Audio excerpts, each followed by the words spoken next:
Welcome everyone to GamerMelt. Today, Nvidia's RTX 3060 is really confusing. This monitor isn't what you think. Intel's 11900K pricing is insane, and Nvidia released a new GPU. But first, if you're looking at getting parts for your next PC, check out kit.co/gamermelt, where I go over hardware suggestions based on component type. I also give a short description for why you may or may not want a certain part. Not only that, but when you follow the links, you're helping the channel out. And this is fairly early, so I'll be adding a ton more in the near future, as well as keeping it updated as new hardware comes out. So visit kit.co/gamermelt today. Okay, it's news time, and first up for today, while Nvidia's RTX 3060 was launched at CES, there's still quite a bit of confusion on the card. For starters, according to video cards, 2 weeks before the announcement, Nvidia changed the core count from 3,840 CUs to 3,584. I don't like it. Not only that, but the card's clock speed was in question until now. If we look at Nvidia's site, you can see they rounded up the clocks. Luckily, AIB partners seem to have confirmed the specs are a base clock of 1320 MHz and a boost of 1777. Next, Galax essentially confirmed the GPU to be the GA106-300, and Gainword shows us the GPU is based on Samsung's 8nm process, just like the other RTX 3000 cards. And lastly was the image in Nvidia's trailer for the card, which clearly looks like a new Founders Edition card. Well, the issue is that the slides themselves never showed a Founders Edition card. In fact, the GPU shown here is the GA102, so clearly they weren't all that ready for this. Either way, according to video cards, it doesn't look like Nvidia will be releasing a Founders Edition variant. Next up for today, there's been a few reports on Nvidia magically lowering the qualifications required to receive their G-Sync Ultimate certification. As you can see here, back in November, a requirement was 1000 nits of brightness, yet in December, that was completely taken off. They also changed including HDR to including lifelike HDR, but that's obviously just a marketing change. The 1000 nits, on the other hand, is a big deal, given those who didn't see the change will likely assume their new monitor has it based on the badge.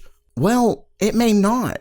Since the story broke, Nvidia made a statement to Overclock 3D, where they said, quote, "Late last year, we updated G-Sync Ultimate to include new display technologies such as OLED and edge-lit LCDs. And here's where they say it. While the original G-Sync Ultimate displays were 1000 nits with FALD, the newest displays, like OLED, deliver infinite contrast with only 600 to 700 nits, and advanced multi-zone edge-lit displays offer remarkable contrast with 600 to 700 nits. G-Sync Ultimate was never defined by nits alone, nor did it require a VISA Display HDR 1000 certification."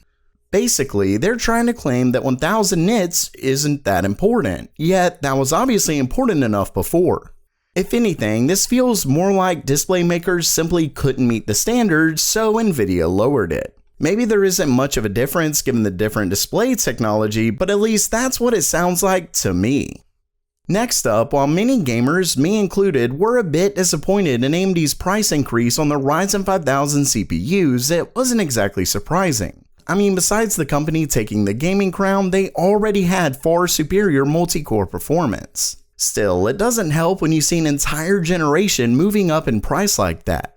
Well, if you thought Intel would take this as an opportunity to lower their pricing, especially given their top-end model is only an 8-core CPU, think again.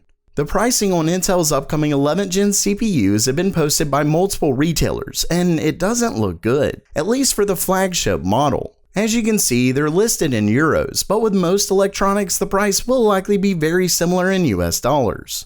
When it comes to the actual prices, Intel's 11900K is around 500 to 550 euros without VAT. Basically, it's set to either be priced the same as their last gen 10900K or $50 less. Now, the reason I think that's ridiculous is the fact that their 11900K comes with 2 less cores. With that said, this could simply be an early adopter pricing, but given it's from multiple retailers, things aren't looking good. And yes, the 11900K does get a boost in single core performance thanks to Intel's new core, but so far it only loses in multi-core benchmarks and only looks to tie in gaming benchmarks. Sure, the final product will likely ease out in gaming, but it's still 2 less cores. For example, while AMD's Ryzen has gone up, you can get 4 more cores for either the same price or $50 more depending on the final pricing. And that's with AMD's price hike. Of course, with that said, AMD CPUs are selling for over MSRP right now because they're sold out, but it's still possible to snag one for MSRP when they add more stock. Plus, I'm sure Intel's will do the same thing when they go out of stock. The rest of the CPUs seem to be priced the same as last gen, which isn't bad given they aren't losing cores. Really, the i5 and i7 could end up being a great deal, but that $11,900K is a bit absurd if you ask me. And lastly for today, Nvidia just released a new GPU, and it's not the RTX 3060. In fact, I was originally sent this on Discord a little while back, and I planned on doing this video sooner, but I got tied up with other videos. Either way, thanks to the Meld Militia for that. When it comes to the GPU, it's called the GT1010, and it's actually a successor to the Kepler-based GT710. The new desktop GPU is obviously an entry-level based GPU and is based on Pascal. Basically, while everyone has been hoping to pick up Nvidia's newest line, this is their answer to GPU shortages. According to Tech PowerUp, the new card comes with 256 cores, 2 GB of GDDR5, and it comes with a base clock of 1228 MHz and a boost of 1468. As of now, it looks like the card is OEM only, but honestly, it likely already loses to the newer integrated GPUs from the likes of AMD and Intel. Really, I'm not sure what the point of this is besides getting rid of old Pascal stock. Either way, if you're interested, I'd look for it in some upcoming pre-built systems.